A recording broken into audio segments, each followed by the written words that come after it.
Le débat de Smart Impact avec mes invités, Hugoline Solaire, bonjour, bienvenue. Bonjour. Vous êtes présidente, fondatrice de RecNorec, à vos côtés Thomas Meyer, bonjour. Bonjour. Le président de SOCAPS, Entrepreneurs pour la planète, association d'intérêt général qui œuvre pour la transition écologique des entreprises. Le principe, c'est de mettre en contact des porteuses et porteurs de projets à impact avec des dirigeants et des dirigeantes d'entreprises qui vont à la fois jouer les mentors et progresser dans leur connaissance des enjeux environnementaux. Voilà, j'ai un peu posé le décor. Est-ce que vous diriez, Hugoline Solaire, qu'il y a un côté donnant-donnant ou gagnant-gagnant dans ce binôme ?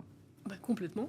Mais il faut, moi je cherche que du gagnant-gagnant de toute façon. Ouais. Oui, c'est super positif. On s'est complété en termes humains, je pense. On s'est apporté l'un et l'autre des choses assez fortes. Moi, en tant que bénéficiaire de l'aide technique, et puis toi, tu pourras en parler de ton côté. Mais voilà, je pense qu'au niveau de nos équipes, il y a eu des interactions vraiment très, très intéressantes. Oui, parce que c'est intéressant, c'est vous et les équipes de vos entreprises respectives. Thomas Meyer, peut-être comment vous avez découvert Entrepreneurs pour la planète et puis ensuite, pourquoi vous avez décidé de vous y engager ? Alors la découverte, c'est que chez nous, donc on est devenu société à mission il y a quelques temps, en 2021, et on a associé au fait de prendre la qualité de société à mission un programme de mécénat de compétences. Donc on a cherché des solutions de type plateforme de mécénat de compétences pour que les équipes puissent s'inscrire et offrir du temps de travail à des projets qui leur tenaient à cœur ou des associations. Et donc dans ce contexte-là, en regardant sur Internet, j'ai découvert Entrepreneurs pour la planète, on m'en a parlé, et du coup ça s'est fait assez simplement, on s'est inscrit sur la plateforme et puis il y a eu un match et du coup Qui choisit ? Est-ce que c'est vous qui choisissez c'est un choix mutuel, start-up, c'est un choix tu mutuel ? présentes le projet, après nous on voit les projets, on s'est dit tiens, alors RecNorec avait pour nous du sens parce qu'un projet technique, parce qu'un projet à fort impact environnemental, donc ça matchait bien avec ce qu'on cherchait, et ensuite le lien s'est fait. On s'est rencontrés et puis on s'est dit, en fait, c'est pas une personne, c'est plutôt une équipe qui doit parler à une équipe. Ouais. Parce que SOCAP, c'est une coopérative, c'est ça ? Absolument. C'est quoi votre business en quelque sorte ? Alors, donc nous, effectivement, notre modèle, c'est un modèle coopératif. Donc, on est un opérateur d'assistance technique industrielle. On aide des gens qui fabriquent des machines, qui exploitent des usines, à concevoir, à assembler, installer, à maintenir, connecter, optimiser, relocaliser leurs outils de production. Ouais. On le fait dans 120 pays chaque année. On est présent dans 67 pays. Et on le fait avec un modèle coopératif. Donc, on a 390 sociétaires votants chez nous, parmi les 1000 techniciens, qui sont nos actionnaires et nos techniciens. Hugoline Solaire, vous étiez déjà venu dans l'émission présenter RecNorec, mais bon, les téléspectateurs ne sont peut-être pas les mêmes, donc il faut recommencer. C'est quoi RecNorec ? RecNorec, c'est une start-up sociale, au sens de l'économie sociale et solidaire, qui a une vocation industrielle pour implanter un procédé relativement low-tech, qui a pour but de recycler les plastiques qui échappent aux filières de recyclage. Nous, on les appelle les plastiques orphelins de recyclage, des plastiques non dangereux et extrêmement présents dans nos environnements, de les recycler en un matériau qui ne va pas redevenir un plastique, mais qui va redevenir une planche de bois. Et je vous montre quelques échantillons. C'est pas les mêmes que la dernière fois, d'ailleurs. On a avancé. Donc, c'est quoi, ça peut remplacer le bois, ça ? Ça remplace le bois dans de très nombreuses applications, notamment extérieures, parce que c'est une matière imputrescible, qui n'a pas besoin d'être traitée pour tenir l'extérieur, qui dure très longtemps. Et également dans des applications intérieures, puisqu'on nous propose de travailler sur une gamme de mobilier de bureau. Donc j'espère qu'on pourra présenter ça prochainement. On peut aller vers des définitions assez sympathiques. Là, on a notre produit multicolore, en intégrant une partie de jouets. Donc voilà, en fonction des recettes qu'on va réaliser, des sourcings, des caractéristiques particulières des déchets qu'on va nous proposer, on va pouvoir créer des finitions spécifiques. Alors, le binôme, il s'est créé en juin 2021. Qu'est-ce que ça vous a apporté ? Qu'est-ce que Thomas Meyer et les équipes de SOCAP ont apporté à votre entreprise ? Alors nous, on était au stade où on passait de la R&D à de la microproduction dans notre atelier. Donc il fallait qu'on engage une phase un peu plus structurée de production plus régulière, avec aussi une approche de sécurité de nos installations. L'équipe avait grandi aussi. Donc il fallait qu'on apprenne ce que c'était que de produire, avec aussi un plan de maintenance, avec des consignes plus claires et puis une organisation plus professionnelle finalement. Alors, on n'était pas encore à l'échelle industrielle qu'on prépare là aujourd'hui, mais il fallait qu'on apprenne pas mal de choses. Et ça, moi, je ne l'avais pas dans mes compétences. Mon équipe est très jeune, motivée mais très jeune, et on a eu besoin d'un coup de pouce. Donc c'est ma chargée de communication qui a découvert Entrepreneurs pour la planète. et qui m'a dit ça t'intéresse? Je lui ai dit bah oui. Et puis après, quand on s'est rencontrés, Ouais. on s'est dit que c'était une bonne idée. Et donc, comment vous êtes intervenu à titre personnel et puis avec vos collaborateurs? Alors, c'est assez simple. D'abord, on s'est rencontrés, on a échangé, on a vérifié qu'il y avait un match relationnel et puis de valeurs, de projets entre nous.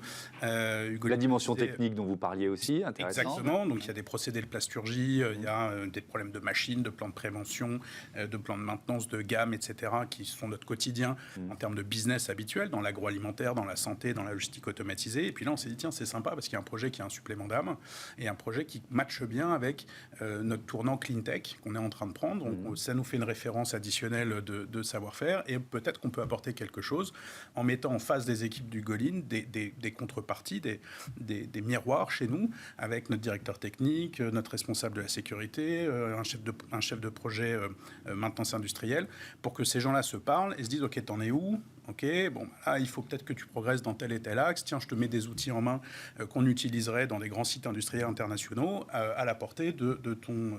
en l'adaptant à ton contexte pour faire en sorte qu'opérationnellement, très concrètement, le lundi d'après, ils puissent faire des plans d'amélioration. Mais alors, c'est intéressant parce que je reviens à la toute première question sur le côté donnant-donnant ou gagnant-gagnant. C'est-à-dire que vous en avez retiré quoi également de votre côté? Alors, je pense qu'il y a deux éléments. Le premier élément, c'est que ça permet de travailler en équipe pour autre chose que faire des sous. Et ça, c'est pas mal de temps en temps dans la vie de se dire qu'il n'y a pas que ça qui compte et que tout en étant une entreprise, on peut avoir aussi une dimension plus karma que business. Et ça, c'est pas nul. Et le deuxième truc, c'est que ça permet de toucher du doigt ce que ça veut dire l'économie circulaire. Donc le procédé de plasturgie, c'est une boucle d'économie circulaire courte où on va chercher des déchets a priori non recyclables et on en fait autre chose. Et ce autre chose, par ailleurs, ça préserve la ressource forestière. Donc on rend concret ce que ça veut dire l'économie circulaire. Et dans l'industrie traditionnelle, on a tendance parfois à produire sans trop se poser la question de la fin de vie ultime de ce qu'on produit, de ce à quoi on contribue, de ce qu'on contribue à produire. Et donc là, ça permet de rendre très très très concret ce que ça veut dire ce concept-là. Qui sont vos clients, question double, qui sont vos clients aujourd'hui et est-ce que vous pourriez trouver un débouché aux produits de Recnorec chez vos clients? Vous voyez ce que je veux dire? Alors, nos clients, c'est plutôt des grands groupes internationaux de l'agroalimentaire, de la santé, de la logistique mondiale. De plus en plus des sociétés qui fabriquent des équipements et des techno clean tech. Est-ce qu'on pourrait trouver un débouché? Sans doute pas, parce que la cible marché de Recnorec pour le moment, c'est notamment les équipements publics, les matériaux type bancs, équipements pour les jardins, etc. En revanche, ce qu'on sait faire, c'est scouter pour eux des machines et les aider sur le choix des outils et des techniques à mettre en œuvre sur leur futur stade industriel, puisque Recnorec est en train de passer à cette étape-là. Et donc l'idée, c'est qu'on continue à les accompagner sur la phase d'après. D'accord. Alors justement, vous avez lancé une levée de fonds citoyenne. Alors sur quel site et avec quel objectif? Alors sur le site de We Do Good. We Do Good, c'est une plateforme de financement participatif qui est assez originale dans son format puisque c'est du prêt remboursé sur des royalties. Donc au fur et à mesure qu'on crée du chiffre d'affaires, on a une partie de ce chiffre d'affaires, 3%, qui sont répartis sur toutes les personnes qui auront prêté de l'argent à l'entreprise. Donc c'est une opération sur 5 ans au fur et à mesure de notre développement. Donc c'est très très bien au stade où on est, parce que c'est difficile de convaincre des investisseurs quand on n'a pas encore d'outils de production, ce qui est le principe de l'industrie avant qu'elle s'installe. Et donc on peut travailler en fabriquant de la valeur et avancer comme ça. Donc ça c'est super intéressant et l'objectif donc de cette opération, c'est de financer la mise en service industrielle. Donc on attaque à partir de cet été l'installation dans un nouveau local et l'installation de nos machines, donc petit à petit, parce que voilà, moi je fonctionne pas à pas. Donc les premiers pas, c'est installer notre cœur de process, le valider, faire adapter nos recettes de déchets, qualifier le matériau, parce qu'à chaque fois qu'on change d'échelle, il y a des petites modifications à assimiler. Et donc cette levée de fonds, elle nous permet de financer ces machines, de bénéficier d'un complément de prêt, parce qu'on a eu la chance d'être soutenu par France Active, qui est l'agence de l'économie sociale et solidaire, qui nous accorde un prêt de 200 000 €, qui tombera dès qu'on aura validé. Donc j'encourage tout le monde à nous soutenir sur cette opération. Et donc de disposer des fonds pour pouvoir maintenir l'équipe. On est déjà 12 personnes. Il faut qu'on continue à recruter une équipe de production. Des candidats, pourquoi pas aussi. Vous cherchez quel profil? Allez-y. Je cherche des profils assez agiles, avec des compétences en maintenance, de l'ouverture sur la production, capacité à gérer une usine qui va être toute petite et assez expérimentale, puis qui va se développer.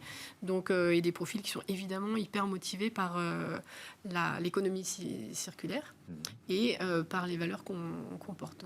Donc cette usine, première usine, est-ce qu'on n'est plus dans le prototypage? On est dans le début de la production? Alors, il y a toujours des petits décalages sur les mots. Moi, je parlais de pilote pour nos machines de recherche et développement. Ouais. Là, oui, on peut parler de prototypes industriels qui, globalement, vont constituer une vraie ligne de production. Et donc, à partir de cet hiver, on sera à une capacité de 200 kg par heure, environ 300 tonnes par an.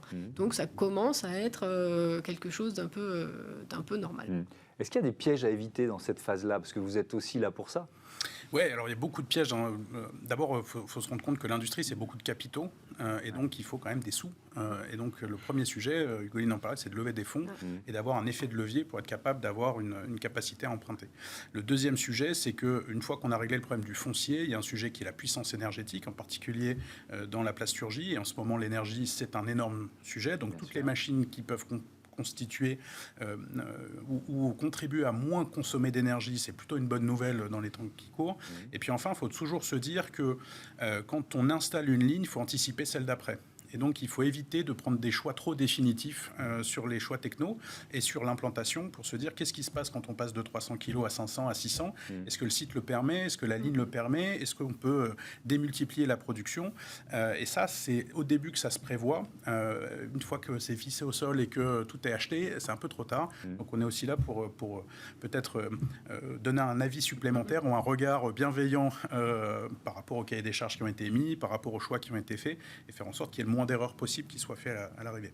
Merci beaucoup à tous les deux, c'était passionnant. À bientôt sur Bismart et bon vent à vos entreprises respectives. On passe à notre rubrique consacrée aux startups éco-responsables.